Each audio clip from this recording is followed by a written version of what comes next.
السلام علیکم جی، میں ہوں ضیاء بلوچ۔ سامعین، دو حوالوں سے آج گفتگو کرتے ہیں۔ ایک تو عمران خان سے اڈیالہ جیل میں جو ملاقات نہ کرانے کا فیصلہ کیا گیا تھا، وہ جوں آگے معاملہ بڑھ رہا ہے وہ حکومت کے گلے پڑ رہا ہے، اور اب جناب اسلام آباد ہائی کورٹ نے باقاعدہ کہہ دیا ہے کہ اب ان کی ویڈیو لنک پر باقاعدہ ملاقات کرائی جائے۔ اب ویڈیو لنک ملاقات جو ہے اس کے حوالے سے کیا کیا بہانے کیے گئے، اور یہ ویڈیو لنک جو ملاقات ہے کس قدر مہلک ثابت ہوگی حکومت کے لیے، اس پر آج گفتگو کرتے ہیں۔ اور اس کے علاوہ دو ججز کے فیصلے آئے ہیں سپریم کورٹ سے۔ دونوں جج اس وقت کام نہیں کر رہے تھے، ایک جسٹس شوکت صدیقی صاحب ہیں اور دوسرے جسٹس مظاہر علی اکبر نقوی صاحب ہیں، دونوں اس وقت کام نہیں کر رہے تھے۔ لیکن ہوا کیا ہے کہ سابق ججوں میں سے ایک جج کو نوکری پر بحال کر دیا گیا اور دوسرا جج جو ریٹائرمنٹ کا اعلان کر چکا تھا اسے نوکری سے فارغ کر دیا گیا ہے۔ اس حوالے سے رویے کیا ہیں ان پر بات چیت کرتے ہیں۔ سب سے پہلے تو جناب ہم ابھی جو تھوڑی دیر پہلے ہی فیصلہ آیا ہے وہ جسٹس شوکت صدیقی صاحب کے حوالے سے آیا ہے۔ جسٹس شوکت صدیقی صاحب آپ جانتے ہیں کہ وہ جج ہیں جنہوں نے اسلام آباد ہائی کورٹ میں رہتے ہوئے ایک خطاب کیا تھا، بڑا دبنگ قسم کا خطاب کیا تھا، جس میں انہوں نے الزام عائد کیا تھا کہ جو ISI ہے وہ لوگ آ کر باقاعدہ ہائی کورٹ پر اثر انداز ہوتے ہیں، اپنی مرضی سے وہ بینچز بناتے ہیں، نہ صرف اپنی مرضی سے بینچز بنواتے ہیں بلکہ وہ فیصلے بھی اپنی مرضی سے کراتے ہیں۔ انہوں نے اس وقت خطاب کرتے ہوئے کیا کہا تھا، اس کی ایک جھلک جو ہے وہ ملاحظہ فرمائیں۔ میں اللہ کو گواہ کر کے، آپ سب کو گواہ کر کے، امانت کے طور پر مجھے نہیں معلوم کہ آج کے بعد کیا ہوگا، لیکن میں آپ کو گواہ کر کے، اپنی ماں کو گواہ کر کے یہ بات کر رہا ہوں۔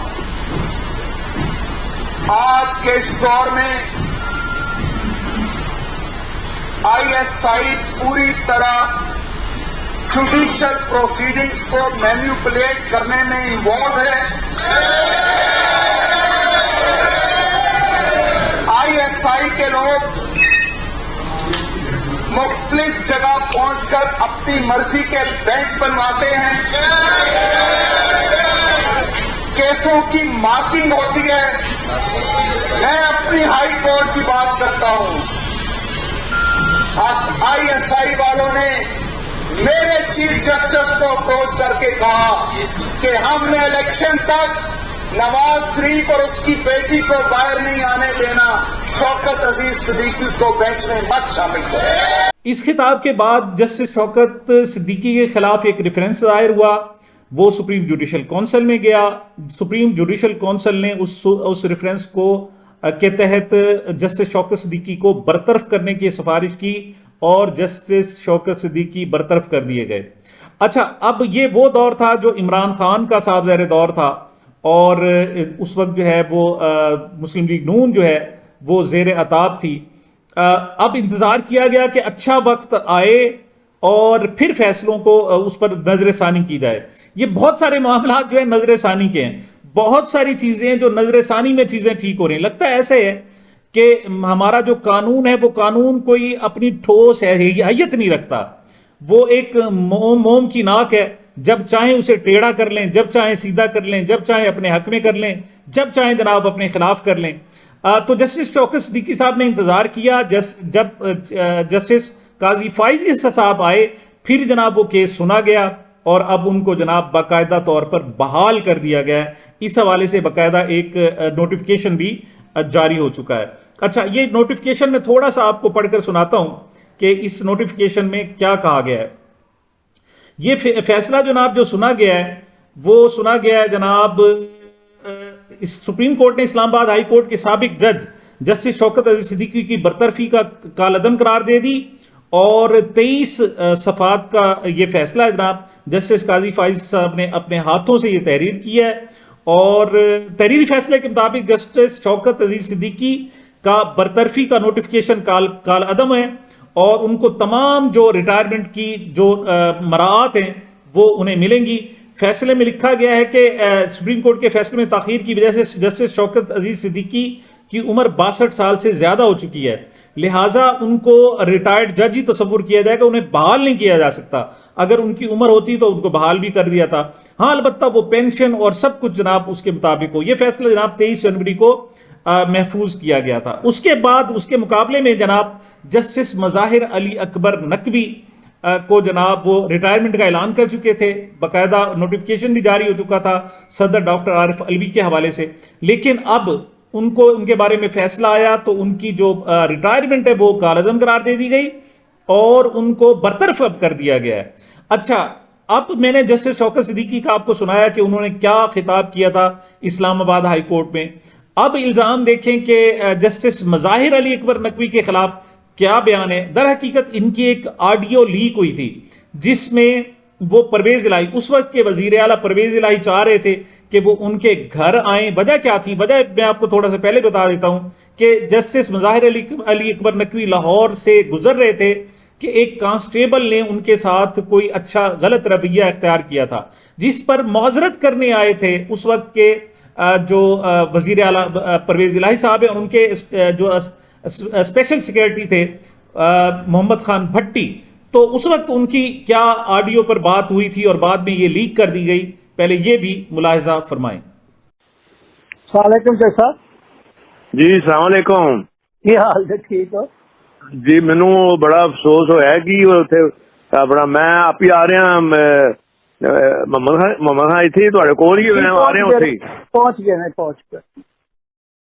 جی نہیں میں آپ بھی آ رہا اتنے. کوئی گل نہیں کرتی کوئی کہہ رہا کہ نہیں میں کوئی پروٹوکول نہ نہیں آ رہا اپنے میں تمہیں کیا نا اپنا گھر ہے اینی ٹائم تھی آ نہیں میں ایک سیکنڈ کا صرف میں سلام کر کے تر جاگا. میں آ گیا گل تو میں آ گیا نا نیڑے پہنچ گیا یار کی کر رہے پیا.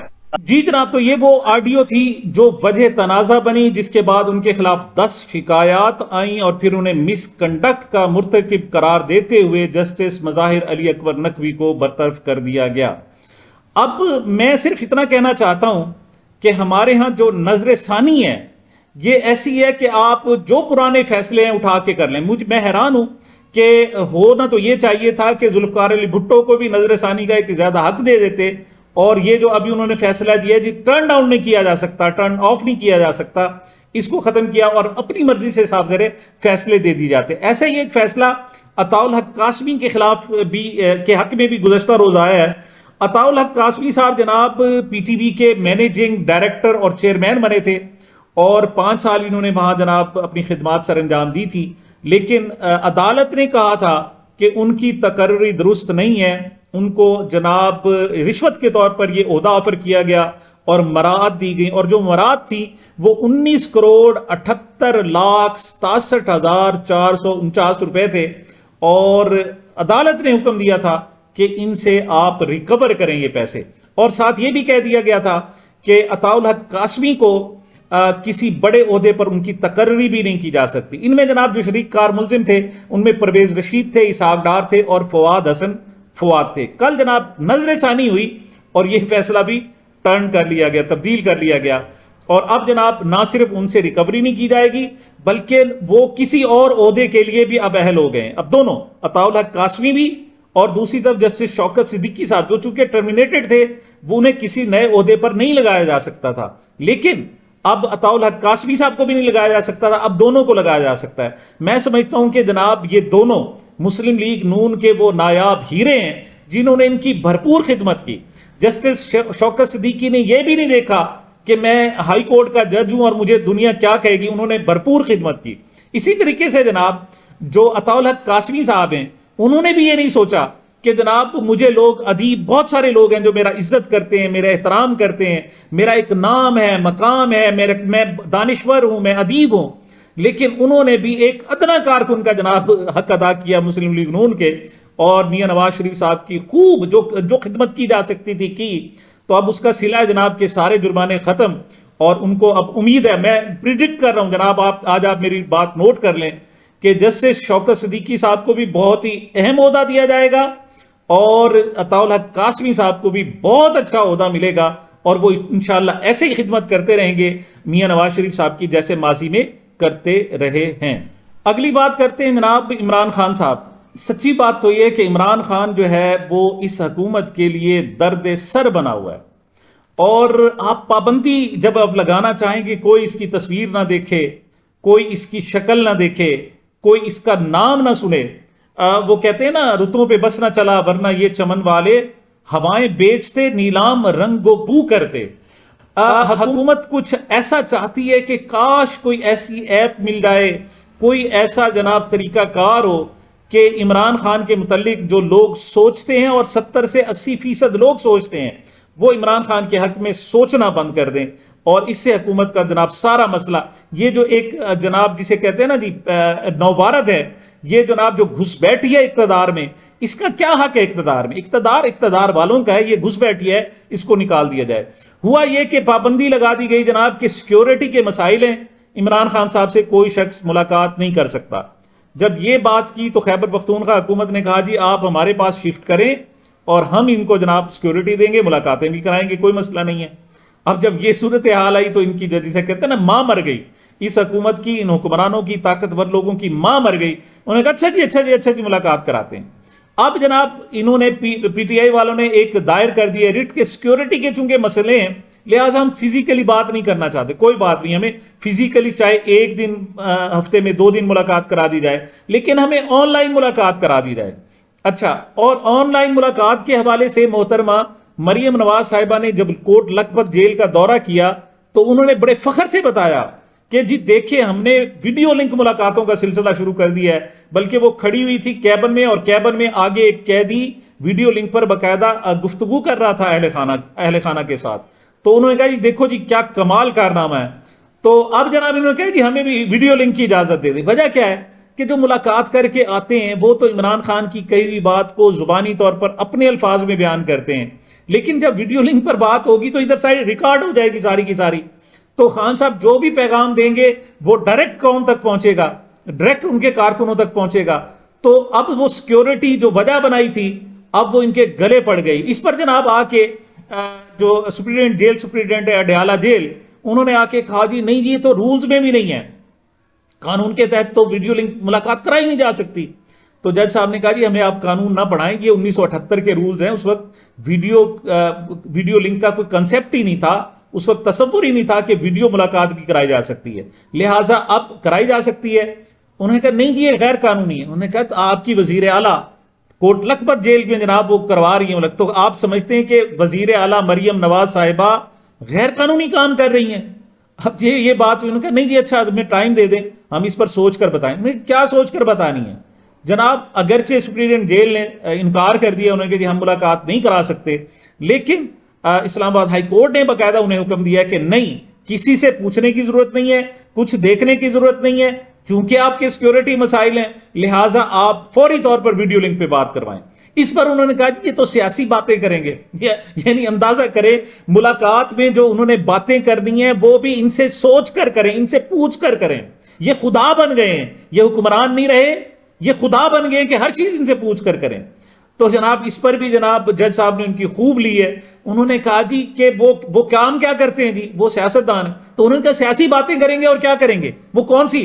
وہاں جناب آ کر کوئی ریٹس بتائیں، آپ کو کیا بتائیں، کوئی آپ کو کہانیاں سنائیں، کیا سنائیں؟ تو مطلب عجیب سی صورتحال ہے۔ یہ معاملہ بھی جناب ان کے گلے پڑ گیا ہے، ان سے سنبھالا نہیں جا رہا، لیکن میں پریڈکٹ کر رہا ہوں کہ اب جو انہوں نے پابندیاں لگائی ہوئی تھی اب فوراً کہیں گے نہیں جی ویڈیو لنک کے لیے خدا کے لیے ہماری جان چھوڑیں، لیکن ہم فزیکلی ملاقاتیں کرانے کے لیے تیار ہیں، کوئی سیکیورٹی کا مسئلہ نہیں ہے، اب سارا مسئلہ حل ہو گیا ہے۔ اب لیکن مجھے لگتا ہے ایسے ہے کہ ہائی کورٹ اس بات پر مصر ہے کہ نہیں جی اب جب نئی ایک وسائل، اب آپ جناب عدالتوں کی جو کاروائی ہے وہ ویڈیو لنک پہ کر رہے ہیں، جب یہ سارا کچھ کر رہے ہیں تو ملاقاتیں کیوں نہیں ہو سکتی؟ تو دیکھتے ہیں جناب کہ یہ نئی صورتحال جو ویڈیو لنک ملاقات ہے وہ حکومت کے لیے کس طریقے سے گلے کی ہڈی بنتی ہے، اور عمران خان صاحب کی جو پہلی ویڈیو ملاقات ہوگی وہ کب سامنے آتی ہے۔ یہ جناب اب تک کی میری گزارشات تھی، مجھے میرے چینل کو اپنی محبتوں اور دعاؤں میں یاد رکھیے گا۔ ملتے ہیں چھوٹے سے وقفے کے بعد۔